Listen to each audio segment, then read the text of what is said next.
Welcome to the What's Your Deal podcast, where we discuss business acquisitions, investments, management, and exit strategies.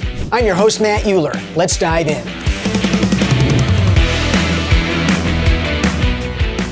Welcome to another episode of What's Your Deal. Today, I have a very special guest. Her name is Audrey Uhler, and yes, her last name is the same as mine. That's because she's my spouse and wife and huge supporter in everything I do, almost. And it's funny having her here as a guest. I don't know that I've been more anxious about what a guest might say in preparation of a podcast as I am for this one. So it's going to be fascinating for all of us to see how this plays out. So Audrey and I have been married for 13 years. We're a blended family of 4. And part of the reason that I asked Audrey to join us as a guest is because so many people find our marriage and our business relationship interesting. Like, how do we manage it? And especially as a blended family. And I personally feel very blessed to be married to Audrey and to have the family we've been able to bring together. And so I'm excited to have her here on the show. So Audrey, thank you so much for joining us today. You're welcome. So one of the things that we talk about on this podcast is what's your deal? And it's designed to be kind of a multifaceted question. That can be what's your deal in life, what's your deal in business. You know, all of those are included. And you had a very successful career as a hairstylist for 15 years, and that was what was your deal for a long time. But you also took on a huge role when we got married of being the caregiver for our kids on a regular basis. And at one point, I think you were in the car 4 hours a day driving them to various school. And yeah, like 6. 6 hours a day. Yeah, and various events and all of these things while managing your career. And so part of what I think would be great to talk about is just, you know, as we've progressed as a couple with my diverse business interest and what's become our diverse business interest, how that's evolved. So let's start with when we first met.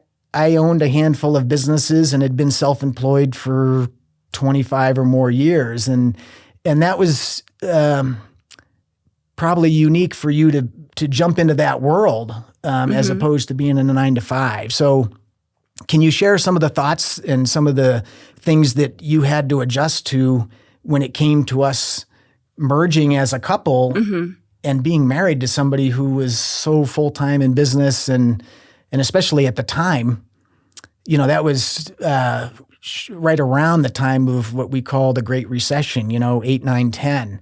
And from a business perspective, most of my businesses were in serious trouble. And so that dynamic starting out in a marriage was fascinating. So what do you remember from that time and some of the adjustments that you had to go through? It feels like it was so long ago, but also like yesterday. Yeah. I remember I actually was really excited about dating somebody who didn't have a 9-to-5. And why is that? Because I expected that you would have a lot more freedom. But then I learned that that wasn't quite the case. But I appreciated your success and how dedicated you were to your work. But I also, at that time, you were taking a lot of time off for yourself because that was when you were, you know, after your divorce with Kelly and raising Grayson. So you made time for yourself. And you also took time off for us. Remember when we went what was it? On the quad, we went, not snowmobiling, but we went out in the snow and pulling the kids behind the quad. Yeah, but it was just you and I. Oh, so right. I don't know where the kids were that day. But I was excited to not have the 9-to-5 and to have a little bit more flexibility.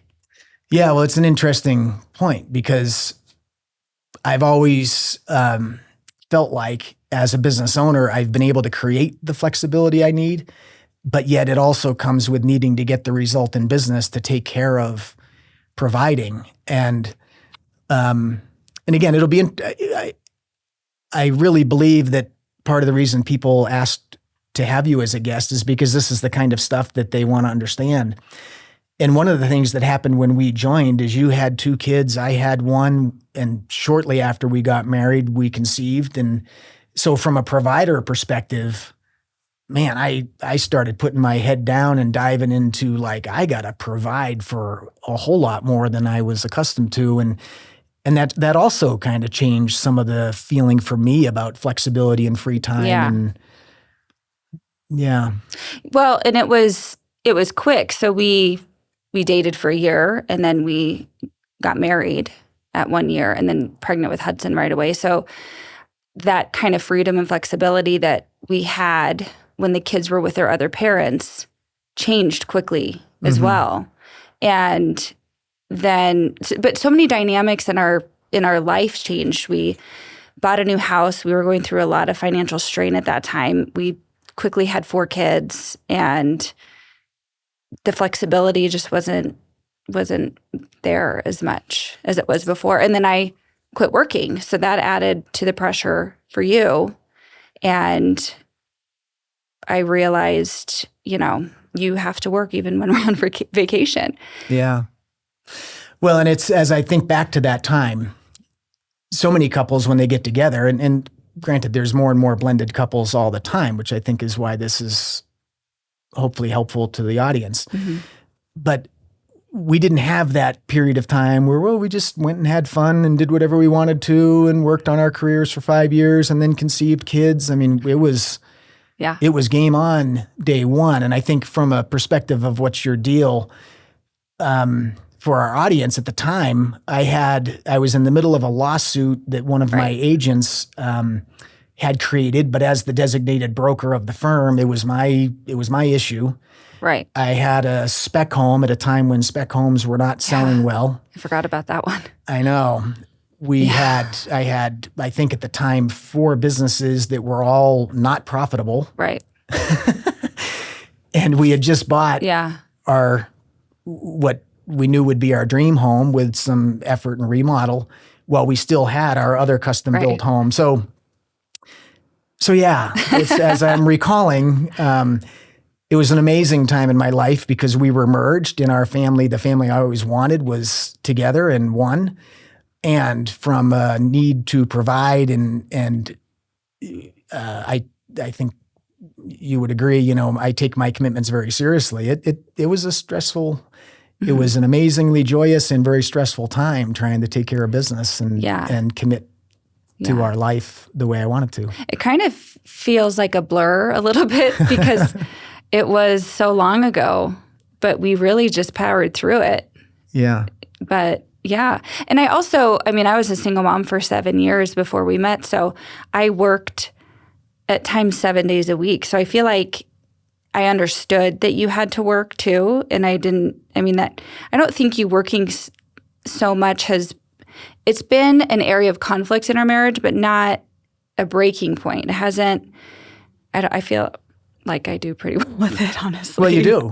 Yeah, you really do. And I think one of the things I would like us to share is how.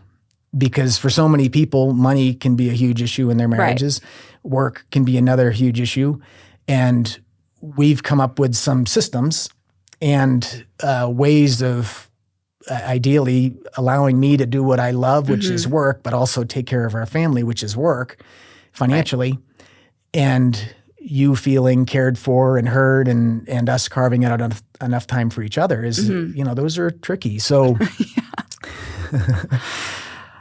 so can you share any of the systems and agreements we've come up with, even though they've been loosely verbalized, that have made it possible for us to stay connected with blended family and all these businesses and these dynamics? Well, they're just different sacrifices that we make. And for when we traveled in a motorhome for years when the kids were younger, because the thought of flying with 4 kids was really painful. So when we would travel in the motorhome, it was just known that you were going to have to work. And so you would work a lot during the morning time. And then by the early afternoon, we would all hop on our bikes and go have family time. Mm-hmm. So that was just, I don't remember if it was even discussed. I think it was just a known, maybe it was at some point. Well, certainly for me, our vacation time is important. And for the audience, we take 4, 5, 6 trips a year if we can, even if they're long weekends. Right. Because the nature of the brokerage industry is that I can never predict when I might be in the throes of a deal. Right. And so we've had vacations, and honestly, they make me sad to think about sometimes, because we've had vacations where I have been in the middle of something I just cannot get out of, meaning somebody's earnest money is going hard, or there's some huge issue with the transaction. And the career I have is not one where I can just say, listen, I'm gone, we'll pick it up again on Monday, because people have financial implications of being in the middle of it, and the role I've taken on is to assist in that. So we've had vacations where all of a sudden it's not a vacation for me, but we're somewhere else and I'm working from somewhere else. We've had a couple of vacations where I haven't had anything that I've needed to deal with. But I think the norm for the most part is like you described. Me, when we're on a trip, I'm trying to wake up as early as appropriate to get done what I need to as soon as possible, so that we can try to relax and enjoy wherever we are. And sometimes that's turned into, okay, at 7 o'clock I'm done. And sometimes it's turned into it's early afternoon. And that's required a huge sacrifice from the family's perspective. Right. But it also means that we get to travel several times a year instead of a 9-to-5 job where you get maybe a week of vacation a year. So there's pros and cons to owning your own business. Yeah, that's for sure. Hudson, who's our youngest son, when we were on the way to school this morning talking about this episode, he mentioned how curious you get about my deals and how oftentimes I'm required to keep them confidential. And it's funny that he remembers that. It is. Wow. He really pays attention. Yeah. That's so cute. Can you talk about whether, what your feeling is about the excitement of having all of these deals that we're in the middle of as a couple, and all these different businesses, and when they're going great, how great that is, and when they're not, what that looks like? I mean, how do you manage that as my spouse and number one supporter in what it is I do? I think it depends on the season, really. It gets I get really excited about the business ventures that we're involved in, and I get really excited about hearing new listings that you have. And there's been some that are like, oh my gosh, because I know them really well personally and I can't say a word, so that's kind of difficult, but it's fun and it's exciting. And then there are times where it's a little draining and exhausting. And it's more just having to share you and share your time and your energy and your focus. But there's so many rewards at the end of it, and I don't know. It's fun. It's fun to learn. I've learned so much in the last 14 years. So, yeah. Well, it's it, and I appreciate that. I appreciate your excitement about them when they're fun, because that's also part of what gets me excited. Yeah. I mean, that's why I keep getting into transactions, and I'm more careful now than I used to be. Because I realize that the amount of time we have is limited, and we never know what it's going to be. But it is still part of life, so it's like trying to find this balance. And we've talked on previous episodes about, is balance really something anybody can achieve, or is it really a rhythm where you're just going in and out? Yeah, I think I don't know if you ever really can achieve full balance, but I think continuing to strive for it it's just a continuous journey. To strive for balance in your life. But I was thinking of Carefree, for an example, the assisted living. I mean, there was a time where you were like going there. What were you doing with the water? So there was a leak or something? And I've shared that episode here as one of the deals that was the most challenging partnerships I've had from a perspective of the outside influences that showed up. But just to refresh that story, it's an assisted living facility that we have an ownership interest in, and that business was damaged enormously with COVID. I mean, half emptied twice, and financially we had our overhead that we couldn't change, and so the struggle was real. That like we are literally losing tens of thousands of dollars a month in this partnership. And so when there became time for something to be done that I could do, or one of my other partners could do, we were doing it as opposed to hiring it out.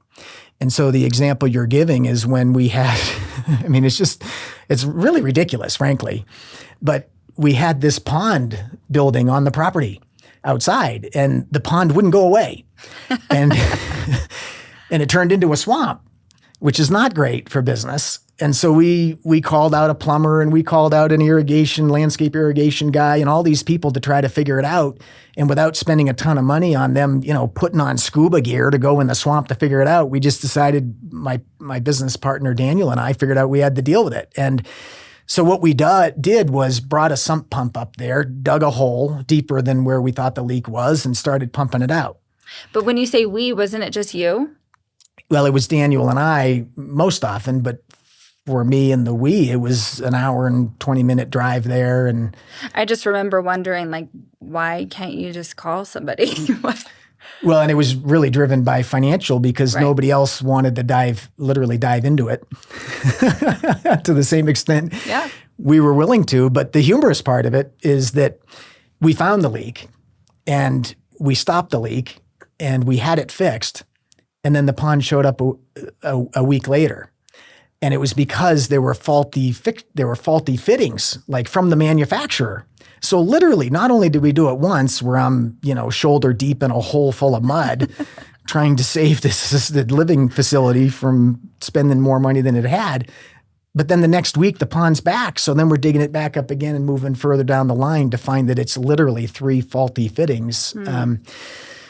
So yeah, it's a great example of just how our life can change. And one morning I get up and I've got a pretty casual day, and then a phone call like the pond is running into the street means I'm on my way somewhere. And yeah, I don't think you really have casual days. You think that you do. And then I'll talk to you like halfway through the day, and you're like, I've been full throttle since I showed up.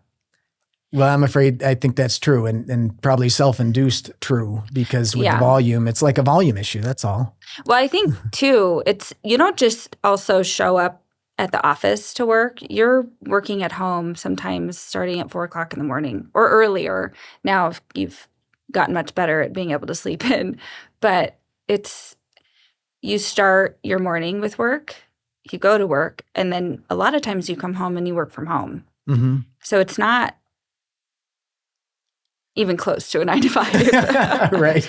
And on the weekends, it's the same thing. You wake up much earlier than I do on the weekends, and you're in the office. Yeah. So it's a sacrifice on everybody's end. But I feel like you manage it really well. So I appreciate that. Because when you're present, you really try to be present.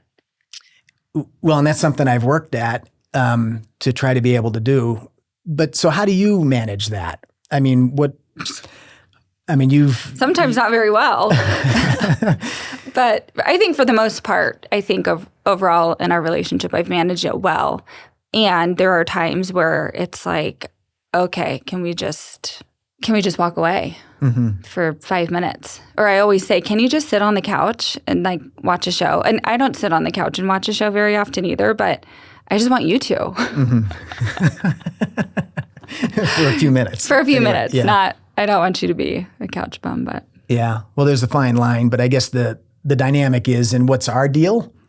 Our deal is that we got married and I had some business activity, and then that's grown quite a bit since then. And from my perspective, you've done a great job at being independent enough to have that be okay and support my ambitions that support our family. But also it's been a sacrifice for you. It has. But when I quit working, that was hard for me because that was such a part of my identity too. So you came up with this like great idea that because I'm such a supportive wife most of the time, I get a little piece of each transaction that you do. So when you close a deal, I get a small percentage of it as just kind of like a bonus. Yeah, so to give more clarity to that, I mean, what we came up with as a couple was that I didn't want to be like, oh, this money is mine or I whatever. It's like when I'm working, a lot of times you're working because I'm working, whether that's helping with the kids or whether it's being patient while I'm trying to get something done. And so the intent was that when we have a financial win in our world, that part of that goes to you to do with whatever you choose to do. It's got nothing to do with a household or an obligation of any kind. It's just fun money. Fun money. And ideally, that brings us closer and helps give us a a feeling of team with what we're working for and towards. Mm-hmm. Yeah, so you've liked that. I like my fun money. That's good. Well, and for me, I always enjoy being able to deliver it. Yeah. Because the reality is I appreciate the fact that without you doing your part in our family, I wouldn't be able to do the part that is important to me outside of our family, which generates some revenue that we get to enjoy. Well, and it feels like I'm in it too. Mm-hmm.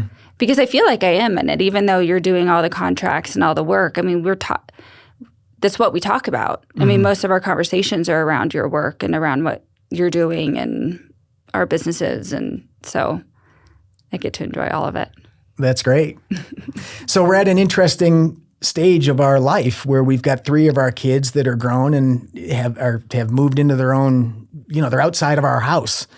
And that's been a huge change for our dynamic. And so we still have Hudson, our 12-year-old, in our home.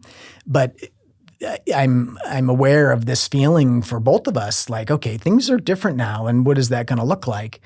And I think for you, the obligation of taking care of our family as our kids become more independent has changed too. So can you share with us some of what your aspirations are, some of the things that you're working through as next steps for you to feel complete and whole and with the purpose? I'm trying not to get emotional about it. It is such a different, it's just different. It's a big deal. Yeah. I mean, 20 years ago, I wasn't thinking about what am I going to do when my kids move out. Right. But now I'm at this stage where, like, what do I want to be when I grow up? I don't want to do hair anymore. I've done it for so long, and I'm tired. My body's tired. But our daughter, Ella Blue, who's 21, does hair, so I get to share all of my experience and knowledge with her. So I still kind of feel like I'm in it because we talk about it. She'll call me almost every day and tell me about her clients. So that's fun to still kind of have my hand in that, but not have to do it.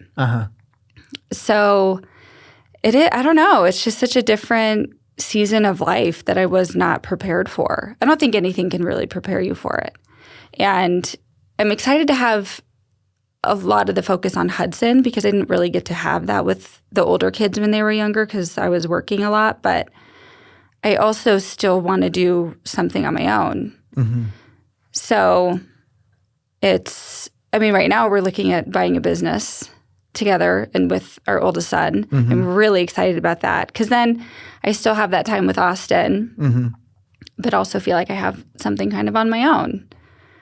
Yeah. So I'm contributing to the family, with the family, but also independent, which is being independent is really important to me. And yeah. Well, it's a funny stage because it's almost for me, I have less of an emotional connection with them moving on because part of the provider role I was fulfilling was to help get the kids to become independent. Right.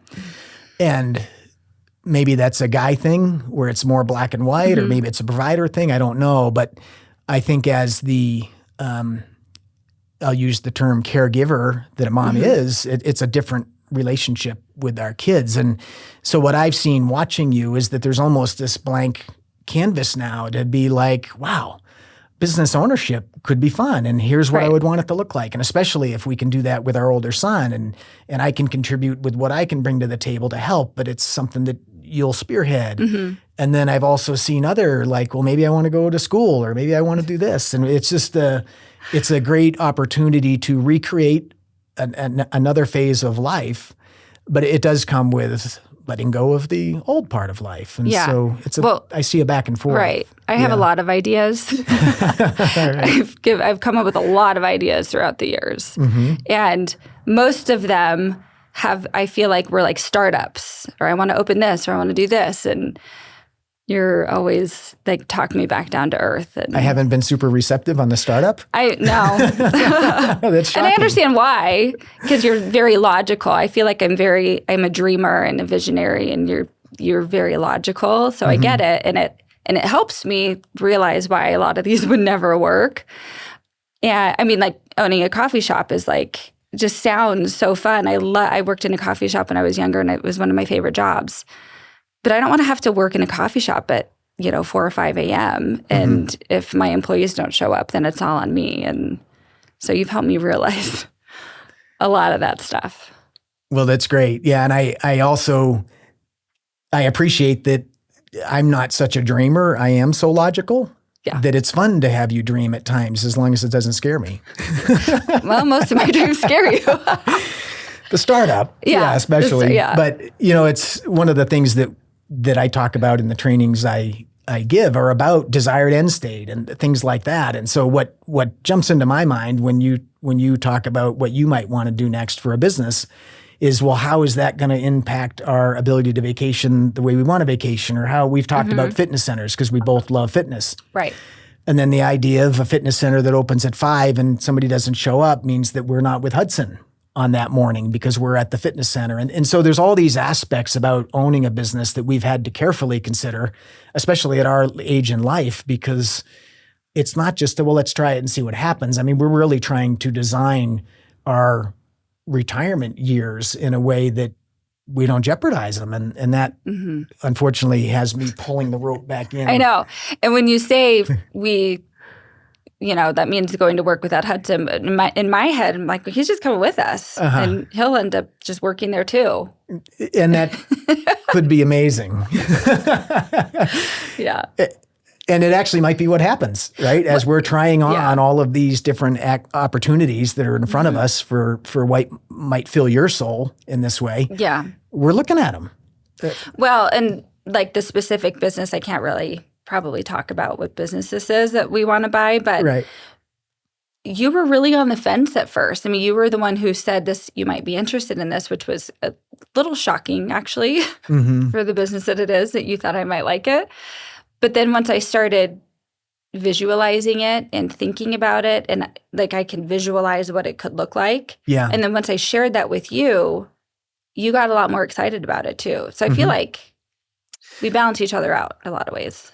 We do. And that it's a funny, as we're talking about it, I've experienced literally being in a hole full of mud trying to deal with a problem in a business that I never intended to have. Right. I've watched lots of people who call me after they got into a business that they simply want to sell it and there is no way to sell it. They are stuck with it and file bankruptcy. And so I bring to our, let's do a business deal.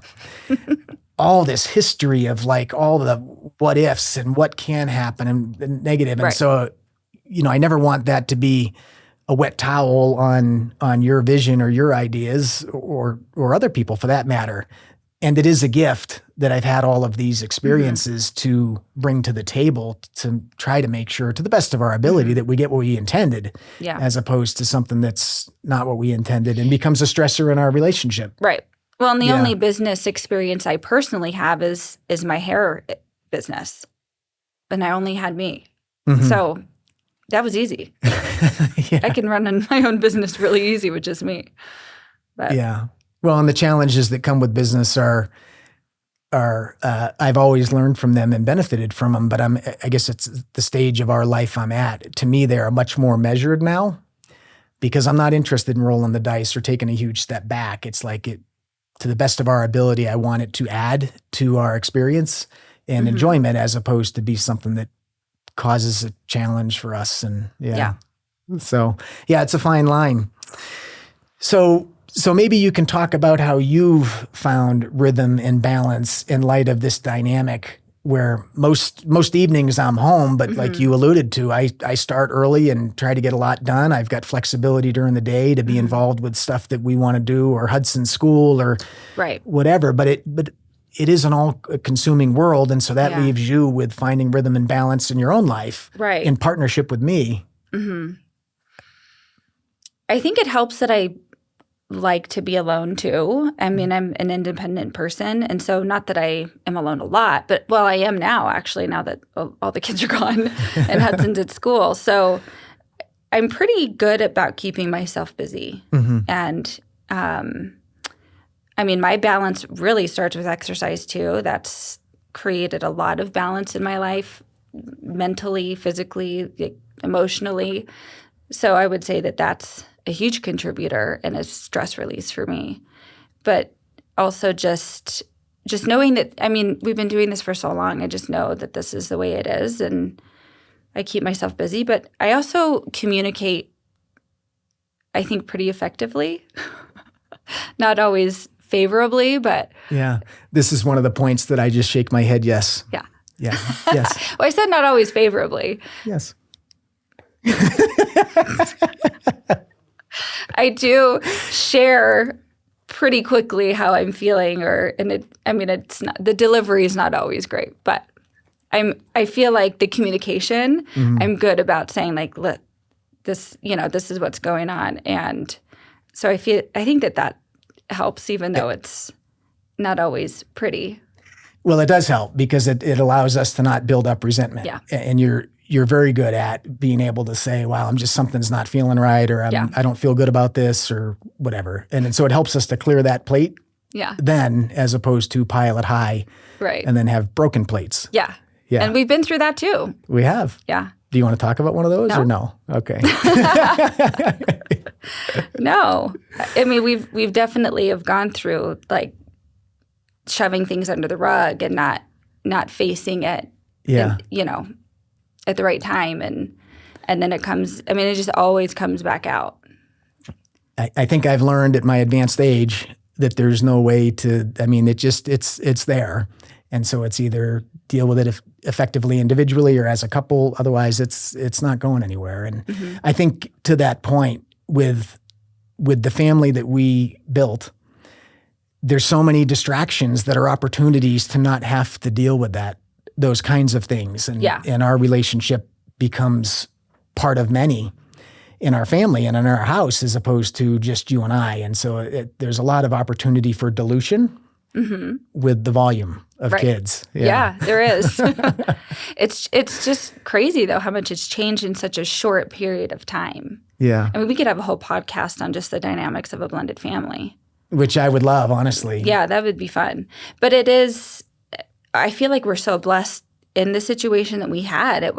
We've heard horror stories. Remember when we got married and we had like a premarital counselor with Ricky, and she shared all these stories with us about the statistics of second and third marriages and with children. And we were like, we left there actually saying, we don't even know when we're going to get married, because we were like kind of afraid in a way. We just didn't want to set a date yet.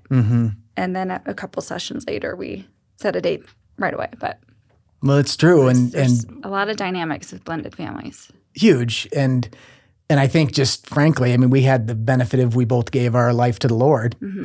And I think that blessed our family in a way that we could have never done on our own. And from the time, I've told this story many times, but we spent quite a bit of time getting to know each other before our kids ever got to know each other or even knew that we existed really as a potential couple. And when we got together for the first time in the driveway at my house to introduce the kids, my memory of that is that you and I were left standing in the driveway because the kids were gone. And they were at the time, 5, 9, 7, roughly? They were, 5, 7, and 9. Yeah. And what I remember feeling, the reason I remember that picture so clearly is because for me it was like, this is right.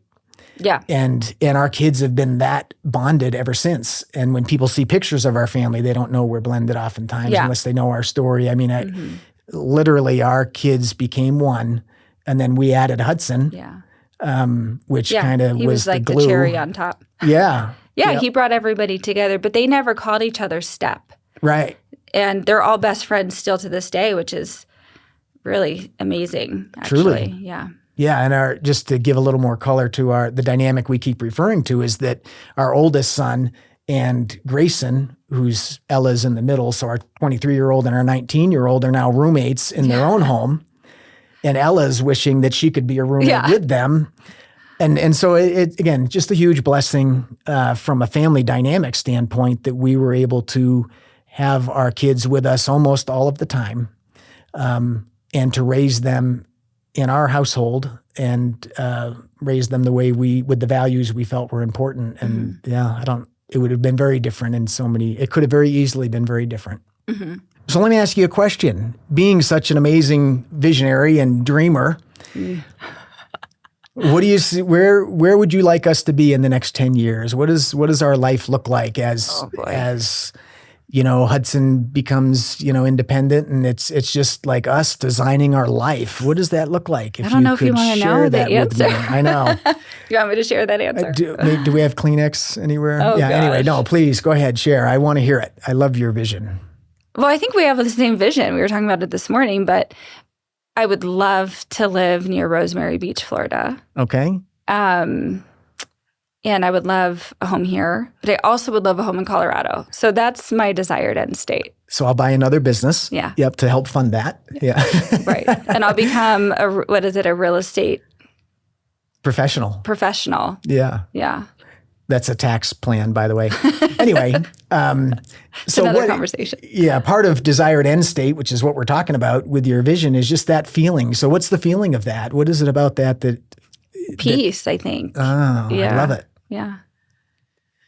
So I've always wanted to live by the water. And I think you do too. I mean, every time we go to California or Florida or somewhere where there's water, even Colorado, the lakes, we both love the energy of water, and it's peaceful and well, and for you, beautiful. You've lived in Arizona your whole life. Right. And I've always wanted to live somewhere else. Yeah. And I've lived in Prescott for a long 30 years. So I'm ready to spread my wings. Yeah. And for me, I grew up in New Hampshire around lakes and water all the time. And so water is something that's important to me too. And so I just want the kids to follow us wherever we go. Right. So we've got to, all four of the kids need to come with us. Yeah.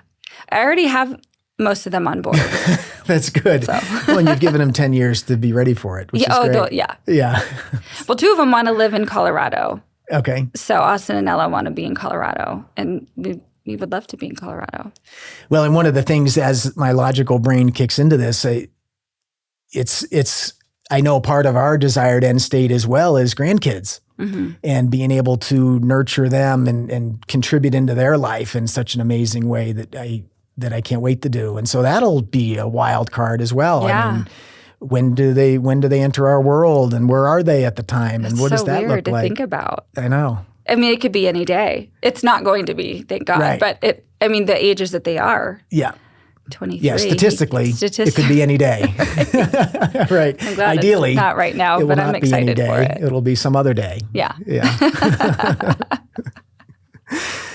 Well, I finish all of our podcasts with a question to my guest. And it's an important question to me.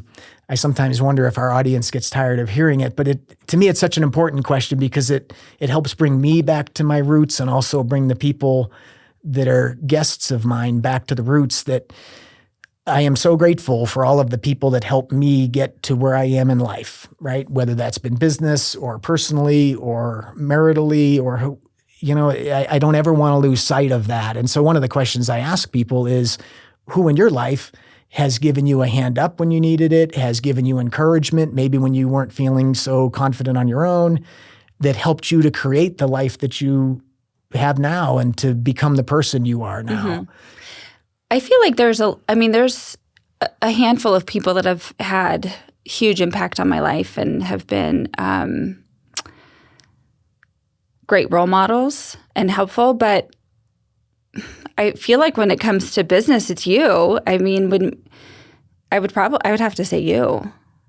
Okay, well, I appreciate that. Thank you. Yeah. But I feel like I'm married to you, so I get all those benefits that you have for helping me with business and all of that. But I mean, when we met, I was working at the salon, and I really wanted to go on my own and be independent. I was working at a commission salon, and I had been there, I think, for almost 4 years, and I was one of the top people there, and I was ready to be on my own, and you gave me the courage to do that and the confidence to do it, because I was so afraid to leave, and what if people don't follow me, or, and you helped me. I learned a lot from you to be able to go on my own and structure a business, and I mean, even with like my name and all of that, bank account. I mean, everything. Yeah.